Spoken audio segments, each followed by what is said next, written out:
ಏ ಡಾಲಿ,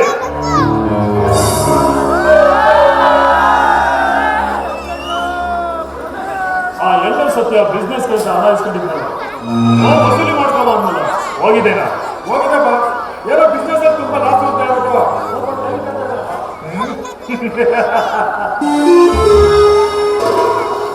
ಅವನಿಗೆ ಟೈಮ್ ಬೇಕು.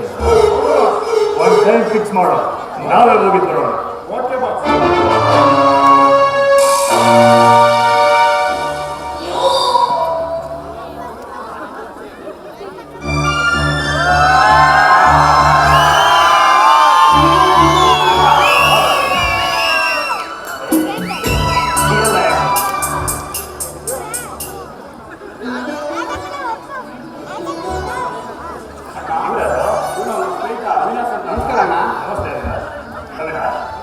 ಮಾಡ್ಕೊಂಡಿರೋದು ನಾನು ರಾಜೇಶ್, ಒಂದೇ ಕ್ಲಾಸ್ ಮೀಟು, ಮುಂದೆ ತುಂಬ ಇರೋದು.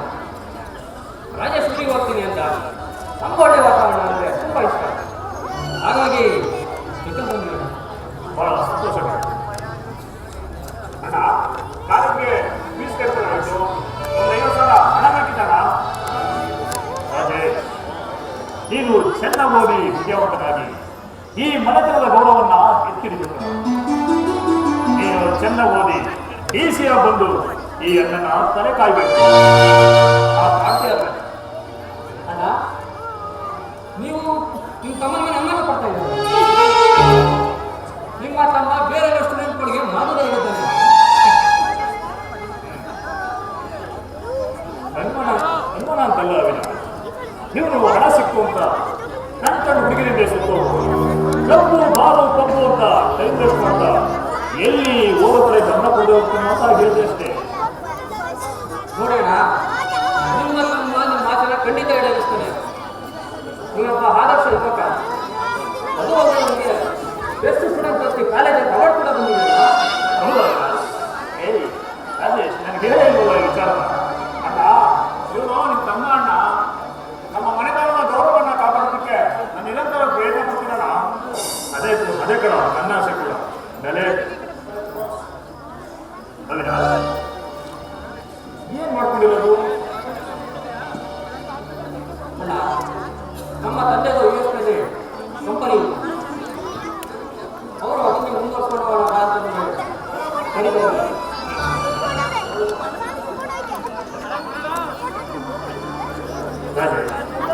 ನಿನ್ ಮೇಲೆ ನನಗೆ ನಂಬಿಕೆ ಇದೆ ಕೂಡ. ನೀನು ಚೆನ್ನಾಗಿ ಓದಿ ಈ ಮನೆತನದ ಗೌರವನ ಕಾಪಾಡ್ತೀನಿ. ತಗೊಳ್ಳ. ಅಣ್ಣ, ನಂದಾರೇನೋ ಸರಿಯಾದ ಮಾತ್ರ ನಡೀತಾನೆ. ಆದ್ರೆ ನಿನ್ನ ಬದುಕಿನ ದಾರಿಯಲ್ಲಿ ದುಷ್ಟ ಬುದ್ಧಿಗಳನ್ನೆಲ್ಲ ಬಿಟ್ಟು 4 ಜನ ಬೆಚ್ಚವಾಗಿ ಒಬ್ಬ ಆದರ್ಶ ವ್ಯಕ್ತಿ ಅದೇ ನನ್ನ ಆಸೆ. ಹೇ ರಾಜೇಶ್, ನೀನಿನ್ನೂ ಚಿಕ್ಕ ಹುಡುಗ, ಇದೆಲ್ಲ ನೀನು ಯೋಚನೆ ಮಾಡಬಾರ್ದು. ನೀನು ಎಜುಕೇಶನ್ ಕಡೆ ಗಮನ ಕೊಡು. ನಿನ್ನ ಹೊರಡು. ಹೋಗಿ ಸರ್.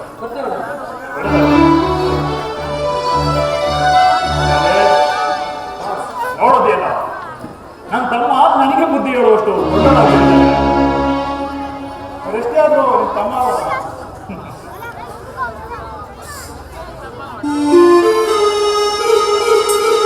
ಹೌದು, ಮನೆ ಅಲ್ಲ. ನಮಸ್ಕಾರ ಜಗದೀಶ್ ಅವರು. ಓ ರಾವಣ, ಏನ್ ರಾವಣ, ಚೆನ್ನಾಗಿದ್ದೀರಾ? ಎಷ್ಟಿದ್ದೀರೋ 15 ವರ್ಷ ಆಯ್ತು. ಏನ್ ಚೆನ್ನಾಗಿದ್ದೀರಾ? ಅಂದಾಗೆ ಏನ್ ಸಮಾಚಾರ? ನಿಮ್ಮಿಂದ ನಮಗೆ ಸ್ವಲ್ಪ ಸಹಾಯ ಆಗಬೇಕಿತ್ತು.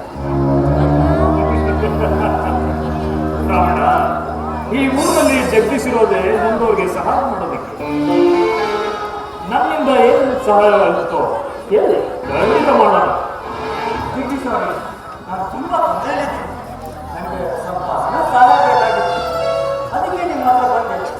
ನೀವು ದೊಡ್ಡ ಮಾತು ಮಾಡಿ ಹಣ ಕೊಟ್ಟರೆ ಆದಷ್ಟು ಬೇಗ ನೀವು ಬಿಸ್ನೆಸ್ ಕೊಟ್ಕೊಡ್ತೀನಿ. ಏನು ಹಣದ? ನೋಡು ರಾವಣ, ನಿನ್ನ ಮಗ ಪ್ರಸಾದ್ ಬಂದಿದ್ದ. ನಮ್ಮ ತಂದೆಗೆ ಹಣ ಕೊಟ್ಟರೆ ಸುರೋಹಲ್ಲ ಅಂತ ವಾದ ಮಾಡೋಗಿದ್ದಾನೆ. ನಮ್ಮನೆ ಹಣ ಕೊಟ್ಟು ನಾವೇ ರೋಗ ತಂದ್ಕೊಳ್ಳೋದು ಯಾರು? ನೀವೇ ಸ್ವಲ್ಪ ಯೋಚನೆ ಮಾಡಿ. ಪ್ರಸಾದ್ ಬಂದಿದ್ದ, ಹಣ ಕೊಡ್ಬೇಡ ಅಂತ. ಪ್ರಸಾದ್ ಹೇಳಿ ಫೋನ್ ಎಷ್ಟು ಇರ್ಬೇಕು ಧೈರ್ಯ? ನನಗೆ ಹಣ ಕೊಡ್ಬೇಡ ಅಂತ ಹೇಳ್ತೀಯ? ನಿನ್ನ ಈ ಮಟ್ಟ ಬೆಲೆ ಕೊಟ್ಟದ್ದೇ ನಮ್ಮ ತಪ್ಪು. ನೀನು ಚಿಕ್ಕದ್ರಲ್ಲೇ ಮಟ್ಟ ಹಾಕಿದ್ರೆ ಈ ತರ ಮಾತಾಡ್ತಿರ್ಲಿಲ್ಲ ಕಣೋ.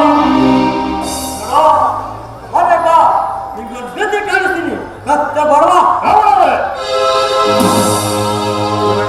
ಇಲ್ಲಿ ಯಾರು ಮುಂದೆ ನಿಂತು ಅರ್ಚಾಡ್ತಾ ಇದ್ದೀರಾ? ಈ ಅರ್ಚಾಡೋ ವಿಚಾರ ಏನಿದ್ರು ನಿಮ್ಮನೇಲಿ ಇಟ್ಕೊಳ್ಳಿ. ನೀವು ನನಗೆ ಯಾರು ಹಣ ಕೊಡ್ಬೇಡಿ.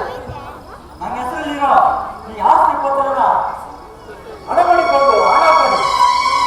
ನಾನು ಹಣ ಕೊಡ್ತೇನೆ ವಾಪಸ್ ಕೊಡೋಣ.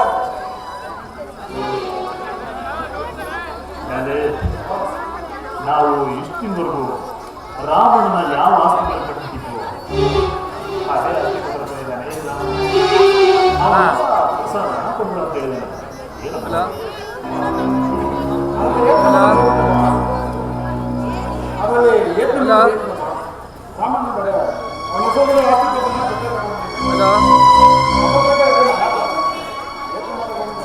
ಕೊಡೋದ ಅವ್ರಿಗೆ? ಯಾರು ಬೇರೆ ಹುಡುಗ ಬಂದಾರ ಅದಕ್ಕೆ ಬೇರೆ ಹುಡುಗ ಬಂದಿದ್ದ ಅದಕ್ಕೆ ಕೇಳಿದೆ. ಬೇರೆ ಹುಡುಗ ಬಂದಿದ್ದ ಅದಕ್ಕೆ ಯಾರು ಅಂತ ಕೇಳುವಂತೆ ಮಾಡಿದೆ. ಹಾಂ ಒಂದು ನಿಮಿಷ ನೋಡಿ ಕೊಟ್ಟೆ ಹುಡುಗ ಮಾತಾಡಿ. ನೀನು ಹೇಳೋದು ಸರಿಯಾಗಿದೆ. ಅವ್ರಿಗೆ ಹಣ ಕೊಟ್ಟರೆ ಅವರು ಯಾವುದರ ಮೂಲಿಂದ ಅಂದಾಗೆ ರಾಮನವರೇ, ನಿಮಗೆ ನಾನು ಹಣ ಹೇಳ್ತೀನಿ. ನಿಮ್ಮ ಮಗ ಬಂದಾಗ ಕೇಳೋಣ ಎಷ್ಟು ಬೇಕು ಅಂತ ಹೇಳ್ಬೋದು. ಕೊಡೋದಣ್ಣ? ಸರಿ ಸರಿ ಆಯ್ತು ಆಯ್ತು.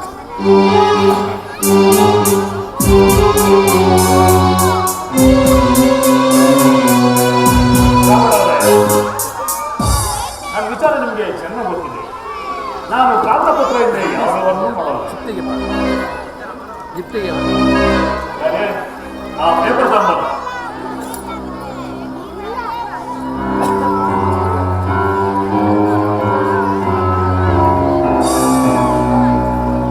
ನೋಡಿ ರಮಣ, ಈ ಪತ್ರ ಸರಿ ಮಾಡಿ ಹಣ ಕೊಡಿ. ಮತ್ತೆ ನನ್ನ ಬಡ್ಡಿ ವಿಚಾರ ನಿಮಗೆ ಚೆನ್ನಾಗಿ ಅಸಲು ಕೂಡ ಸ್ವಲ್ಪ ಲೇಟ್ ಆದ್ರೂ ಪರವಾಗಿಲ್ಲ. ಬಡ್ಡಿ ಮಾತ್ರ ತಿಂಗಳ ಬಂತ ಸುಮ್ಮನೆ ನನ್ನನ್ನು ಕೆಟ್ಟ ನೋವು ಮಾಡಬೇಡಿ. ಹಾಗೆ ಮಾಡ್ತಿದ್ದೆ ಸರ್. ಆದಷ್ಟು ಬೇಗ ನಿಮ್ಮ ಹಣ ವಾಪಸ್ ಕೊಡ್ತೀನಿ. ತಗೊಳ್ಳಿ. ಒಬ್ಬರು ಸುಖಕ್ಕೆ ಒಬ್ಬರು ಕೊಳ್ಳುವ ಜನಗಳು ಇಲ್ಲಂತೂ, ಒಬ್ಬರು ಸುಖಕ್ಕೆ ಒಬ್ಬರು ಕೊಳ್ಳುವ ಜನಗಳು ಇಲ್ಲಂತೂ, ಕಬ್ಬಿನ ಹಾಲೆಂದು ವಿಷವ ಕುಡಿಸುವ ನೀಚರು ಇಲ್ಲಂತೂ. ಯಾವ ಶಿಲ್ಪಿ ಕೆತ್ತಿದವು ಈ ಲೋಕದ ಚಿತ್ರವನ, ಎಷ್ಟು ವರ್ಣಿಸಬೇಕು ಅವನ ಗುಣಗಾನ, ಅವನ ಗುಣಗಾನ, ಅವನ ಗುಣಗಾನ. ರಾಮಣ್ಣರೇ, ಹಣ ಸರಿಯಾಗಿದೆ ಅಂತ ಅನ್ಸಲ್ಲ, ಎಣಿಸ್ಕೋಬೇಕು. ನೀವು ಕೊಟ್ಟು ಮೇಲೆ ಸರಿಯಾಗಿ ಹೇಳ್ತಿದ್ದಾರೆ. ಜಗದೀಶರೇ, ನಿಮ್ಮಿಂದ ನನಗೆ ತುಂಬ ಉಪಕಾರ ಆಯಿತು. ಆ ದೇವರು ಚೆನ್ನಾಗಿ ಮಾಡಿದ್ರು. ನಾನು ಬರ್ತೀನಿ ಜಗದೀಶ. ಆ ದೇವರು ನಿಮಗೂ ಒಳ್ಳೇದು ಮಾಡಿ. ಹೋಗಿ ಬನ್ನಿ ರಾಮಣ್ಣ.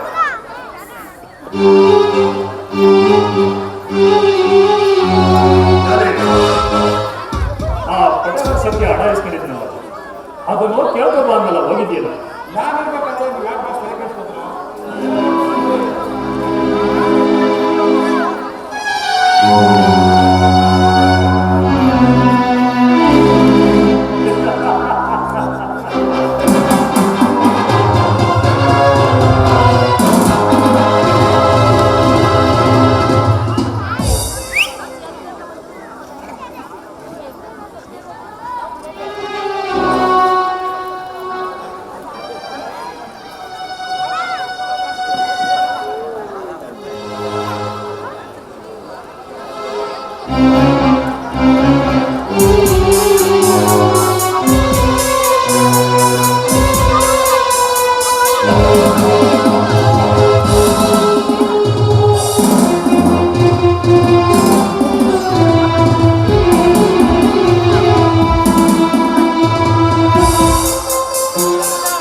ಈ ರಾವಣನ ಆಸ್ತಿ ನನ್ನದಾಗತ್ತೆ.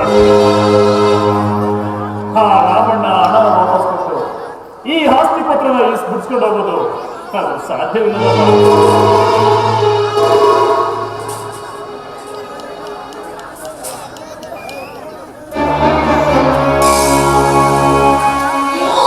ಇನ್ನು ರಾಮಣ್ಣನವಳು ಸೀತಾ, ಅವಳನ್ನ ಹೇಗಾದರೂ ಉಪಾಯ ಮಾಡಿ ನನ್ನ ಬಲೆಯಲ್ಲಿ ಬೀಳಿಸಿಕೊಳ್ಳಲೇಬೇಕು. ನನ್ನ ಬಲೆಯಲ್ಲಿ ಬೀಳಿಸಿಕೊಂಡು ಅವಳ ದೇಹದ ಸವಿಯನ್ನ ಸವಿಯಲೇಬೇಕು.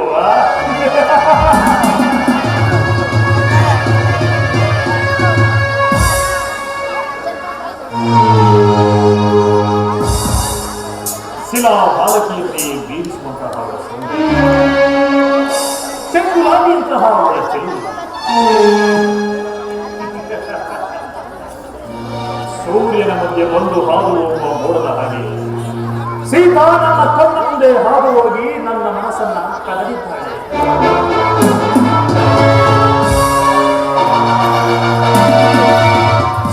ಅವಳ ಯೌವನ ತುಂಬಿದ ದೇಹವನ್ನು ನೋಡ್ತಾ ಇದ್ದೆ. ಅಬ್ಬಾ, ಎಂತಹ ಗಂಡಸಿಗಾದರೂ ಅವಳ ದೇಹದ ಸವಿಯನ್ನ ಸವಿಯಲೇಬೇಕು ಅನಿಸುತ್ತೆ. ಆಕಾಶದಲ್ಲಿ ಹಾರಾಡುವ ಗಂಡ ಹೇಗೆ ಹೊಚ್ಚು ಹಾಕಿ ಸಜ್ಜು ಮಾಡಿ ನಾಗರ ಹಾವನ್ನ ಎತ್ತಾಕೊಂಡು ಹೋಗುವುದು, ಹಾಗೆ ಏನಾದರೂ ಉಪಾಯ ಮಾಡಿ ಅವಳನ್ನ ನನ್ನ ಬಳಿಗೆ ಬೆಳೆಸಿಕೊಳ್ಳೇಬೇಕು. ಈ ಜಗದೇ ಯಾವ ಹೆಣ್ಣಿನ ಮೇಲೂ ಸುಮ್ಮನೆ ಕಣ್ಣು ಹಾಕಲ್ಲ. ಆದ್ರೆ ಒಂದು ಸಲ ಕಣ್ಣಾಕಿದ ಹೆಣ್ಣನ್ನ ಬಿಟ್ಟಿದ್ದು ಇವನ ದಿಷ್ಟವೇ ಇಲ್ಲ.